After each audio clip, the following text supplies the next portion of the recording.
Hello लोगोफोर बे समाव नोंथांमोननो मोनसे गोदान भिडिअ लाबोदों बे जाबाय जोंहा आसाम टेटनिनो बे इउपि सेक्सननिनो ससियेल साइन्स पार्टनि आरो बेयाव इकनमिक पार्टआव लाबोदों बे इकनमिक पार्टआव थानाय नोंथांमोना दंमोन बाहाय प्लेनिं एन्ड बाजेट दङ बाहाय प्लेनिं एन्ड बाजेट दा बे प्लेनिं एन्ड बाजेटनि नैबे नेशनेल इनकामनि सायाव लानो नागिरनाय जादों बाट प्लेनिं अफ बाजेट ओमफ्राय इनिफ्राय दङमोन इकनमिक प्लेनिं 5 इयार्स प्लेनिं बिनि सायाव भिडिअ फैगोन बावैसो उनाव नोंथांमोना नुनो मोननाय जागोन दा जिखिजाया नैबे नेशनेल इनकामनि सायाव जेसेबां कुइसन जाथावगौ बेनि जानो हाथावफोरखौ माखासे इम्पर्टेन्टखौ बासिनानै नोंथांमोननो होनाय जादों दा बेखौ नोट्स हिसाबै लानाय जागोन नोंथांमोना बाहाय मिथिना लानो गोनां दङ बेखायनो बेखौ बानायनाय जादों माखासे मानि दङ सोंनायफोर इन्डियान इकनमि आरो नेशनेल इनकाम अफ इन्डिया बिनि बागै दङ बाहाय गासैबो फैथाव आरो गासैबो गुबुन एग्जामफोराव कम्पिटिटिभ एग्जामफोराव फैनाय गोजा बेफोर गासैबो जिहेतु आंनाव गाइडबुक दं बिनिफ्राय नोंथांमोनखौ बाहाय थिखोनानै होनाय जादों आरो बेखौ नोंथांमोनहा माबे गाइडबुकनि बेखौबो बायबा फरायनो हानाय जागोन बेखौबो खिन्थाखानाय दं गासिबो एभ्रि पार्टनियानो बाहाय दंजोबो नोंथांमोननो आङो कमिउनिटियाव हगारना होदोंमोन मोनसे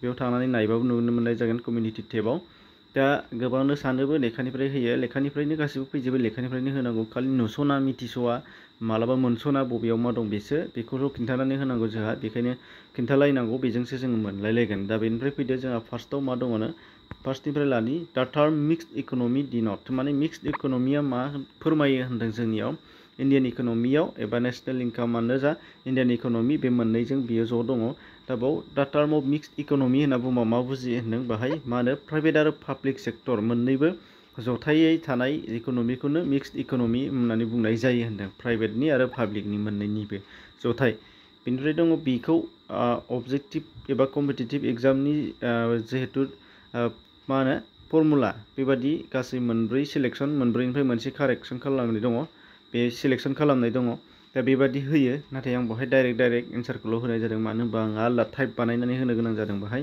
दा बिनि थाखायनो गोबाव जागोनखाय नोंथांमोननो बाव डाइरेक्ट एन्सारखौ होनाय जादों बाव दङ दा टार्म मिक्स इकनमिया अब्ला मा होननाय खिन्थादों होनदों बथ प्राइभेट आरो पाब्लिक सेक्टर मोननैजोंबो जथाय जानायखौ होनदों बेनिफ्राय भारतआव in India the sector are classified into public and private on the basis of the जों दा बुंदों भारतआव मा होनो पाब्लिक आरो प्राइभेट हिसाबै जोंहा इकनमिकखौ इन्डियान इकनमियाव रानदों दा बे राननायनि बेलाया मानि सायाव सोनारनाय होनदों बे जाहैबाय अनारशिप अफ इन्टारप्राइज माने बिगोमाफोरनि सायाव नायनानै आरो माने इन्टारप्राइजनि बिगोमानि सायाव नायनानै होनदों बेनिफ्राय dual economy is a mixture of dual economy होननानै बुंबा इन्डियानाव दहायनिया मिक्सडमोन ज'योमोन गासैबो ज'जोबमोन प्राइभेट आरो पाब्लिकमोन दानिया बाहाय दङ डुवेल इकनमि मोननै इकनमि होननानै बुंबा माखौ बुजियो होनदों बे जाहैबाय ट्रेडिसनेल एग्रिकालचार सेक्टर आरो मडार्न एग्रिकालचार सेक्टर बे मोननैजों जथाय थानायखौ खिन्थादों होनदों बेनिफ्राय दा इन्डियान इकनमि इज केरेक्टाराइज्ड बाय माने भारतआव थानाय रांखान्थिया मा आखुथाय दङ होनदों बे जाहैबाय प्रिडमिनेन्स अफ एग्रिकालचार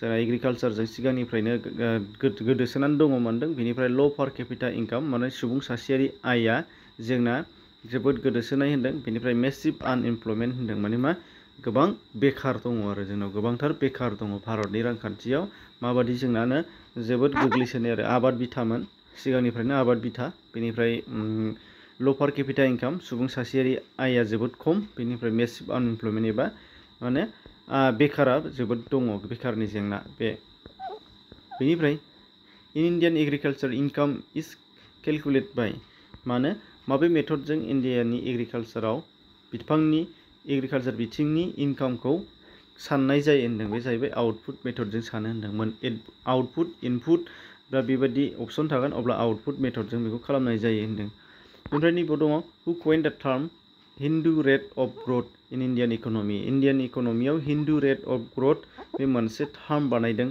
दा बे कइननि टार्मा जोबोद इम्पर्टेन्ट आरो बेखौ बानायदों होनदों राजकृष्ण बिथाङा बेखौ बानायदों होनदों दा बे दानियाव दङ नेक्स्टआव 7 नाम्बाराव दङ मोनसे जोबोद इम्पर्टेन्ट बेबो दा per capita income is obtained by dividing national income by total population of India माने पार केपिटा इनकामखौ माबोरै दिहुननाय जायो बेनि मोनसे बे फर्मुला दा बे फर्मुलाखौनो सोंदों पार केपिटा इनकाम इज इक्वल टु मा जागोन होनदों अब्ला नेशनेल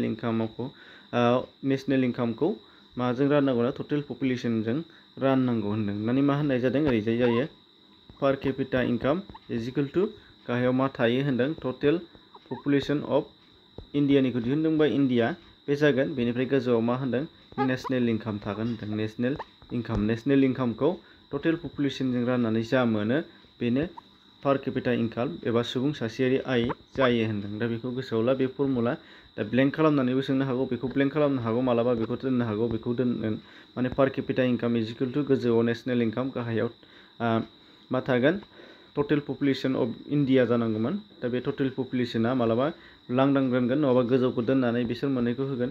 दा बेबायदि खालामो, दा बेबायदिबो फैनो हागौ आरो। दा बेखौ गोसोआव ला। बेनिफ्राय which is called डेभेलपमेन्ट एक्सपेन्डिचार, बबे इन्डियान इक'नमिनि बबे पार्टखौ डेभेलपमेन्ट एक्सपेन्डिचार माने जौगाखांनायनि मोनसे मा होनो खरसा होननानै बुंनाय जायो होनदों। एक्सपेन्डिचार मानेथ' खरसा। दा मा होनदों जौगाखांनांगौनि थाखाय खामानि मावनाय आरो माने बबे बाहागोआ गोलैयो होमब्ला इरिगेसन डिपार्टमेन्टआ गोलैयो होनदों। बेखायनो इरिगेसन एक्सपेन्डिचारा मा होनदों बाहाय मा होनो डेभेलपमेन्ट अफ एक्सपेन्डिचाराव गोलैयो होनदों। बेनिफ्राय दङ 9 नाम्बाराव GDP इज डिफाइन्ड एज द भेलु अफ GDP एबा gross domestic product. GDP gross domestic product, दा बेयो माजों बेनि भेलुआ माजों डिफाइन खालामजायो होनदों। बाहाय दङ final goods and services produce in an economy in a year, माने मा होनदों मोनसे बोसोराव जेसेबांनाखि मुवा बेसादफोर आरो सार्भिसफोर दिहुनजानाय जायो, दिहुनजानाय जायो, मावमिनफोर दिहुनजानाय जायो, बेसादफोर दिहुनजानाय जायो, बेनि सायाव सोनारो होनदों। दाया ग्रस डमेस्टिक प्रडाक्टआ, बेखौ गोसोआव लानांगोन। बेनिफ्राय दङ डिप्रिसिएसन इज इकुवेल टु, डिप्रिसिएसनखौ माजों मा खालामनानै मोननाय जायो, थारमाने डिप्रिसिएसन इज इकुवेल टु बेसेबां जागोन होनदों मा अब्ला नुबाय GNP अर्थात gross national product, GNP minus net national product होनदों, नेट नेसनेल प्रडाक्ट। दा बेजों समान खालामोबा माखौ मोनो डिप्रिसिएसनखौ मोननाय जायो होनदों। भारतनि इन्डियाननि इक'नमिखौ दिहुननायनि फर्मुलायाव माने डिप्रिसिएसनखौ मोननांगौबा मा खालामनांगौ होनदों, एबा डिप्रिसिएसना मानि समान होननानै बुंब्ला नुनो मोनबाय gross national product minus net national product, बेजों जागोन होनदों। बेनिफ्राय दङ net national product is a country of a country is मा होनदों नेट नेसनेल प्रडाक्टआ दाना बोरैहाय मोनो बेखौ सोंलायबाय मा मोनसेबाव। Net national product is net national product of a country is मा होनो GNP अर्थात gross national product minus depreciation of allowance, depreciation allowance बेखौ नों नायनानै लानो नांगोन। अब्ला नेट नेसनेल प्रडाक्टखौ मोननांगौब्ला GNP आरो डिप्रिसिएसन बेखौ माइनास खालामनांगोन। दा बेखौ गोसोआव लादोलाय। बेनिफ्राय नेक्स्टआव दंबावो national income is based on, माने नेसनेल इनकाम मोनसे जोंनि इन्डियानि नेसनेल इनकामा मानि सायाव सोनारोनो production of goods and services, माने मा मुवा बेसाद दिहुननाय आरो मावमिन एबा सार्भिसनि सायाव सोनारो होनदों। बेनिफ्राय 30 नम्बराव दङ जोंहा which is definitely a major indication of the economy of a country। दा बाहाय मा होनदों मोनसे हादरनि थाखाय बबे मोनसे बिथिङा माबे मोनसे ग्रथ माबाया मा होनो प्रडाक्टआ मा खालामो होनदों थार दिन्थियारिसिन, माने बबेयाव रेट अफ ग्रस डमेस्टिक प्रडाक्टनि ग्रस डमेस्टिक प्रडाक्टनि ग्रथ एबा बांनाय रेटआसो मोनसे हादरनि जौगानायनि माबाखौ दिन्थियो एबा सिनायथि होयो आरो। दा बे दानिया गाहायाव होनाय दङ banking is a part of public sector private sector. दा बिनि अनगायैबो मा दंमोन सार्भिस सेक्टर, ओमफ्राय गुड्स सेक्टर। दा बेफोरबायदि सेक्टर होनानै अपसन होनानै सोंनो हागौ, अब्ला बेयाव थागोन सार्भिस सेक्टर। बेंकिंआ मोनसे सार्भिस सेक्टराव गोलैयो होनदों इक'नमिकनि। बेनिफ्राय 50 number which is the equivalent to national income, माने नेसनेल इनकामजों समानफ्राम बबेया net national product of A factor कस्ट। थ' बेखौ गोसोआव लानांगोन। बेनिफ्राय नेक्स्टआव दङ जोंहा 16 नम्बर होनाय जादों which sector of Indian economy contribute largest to the GNP, gross national प्रडाक्टनि सायाव बबे मोनसे सेक्टरा बांसिन माने बिहोमा होयो, कन्ट्रिबिउसन खालामो इन्डियान इक'नमियाव। दा बेखौ होनो बे जाहैबाय टार्टियारि सेक्टरा बेखौ खालामो, टार्टियारि सेक्टर। बेनिफ्राय दङ 17 नम्बराव national income estimate in India is prepared by, नैबे मोनसे जोबोद गोनांथार। नेसनेल इनकामनि एस्टिमेटखौ भारतनि माबे मोनसे अर्गेनाइजेसना खालामो, दा बे मोनसे जोबोद इम्परटेन्ट। बे जाहैबाय सेन्ट्रेल स्टेटिस्टिकेल अर्गेनाइजेसना बेखौ खालामो होनदों। सेन्ट्रेल स्टेटिस्टिकेल अर्गेनाइजेसना नेसनेल इनकामनि एस्टिमेटखौ खालामो होनदों। बेनिफ्राय the main source of Indian economic income Indian national income is, बाहाय दङ नाय the main source of Indian national income is service sector, माने जोंनि इन्डियानि नेसनेल इनकामनि जेसेबांनाखि आय दङ बे जाहैबाय सार्भिस सेक्टरनिफ्रायनो फैयो होनदों।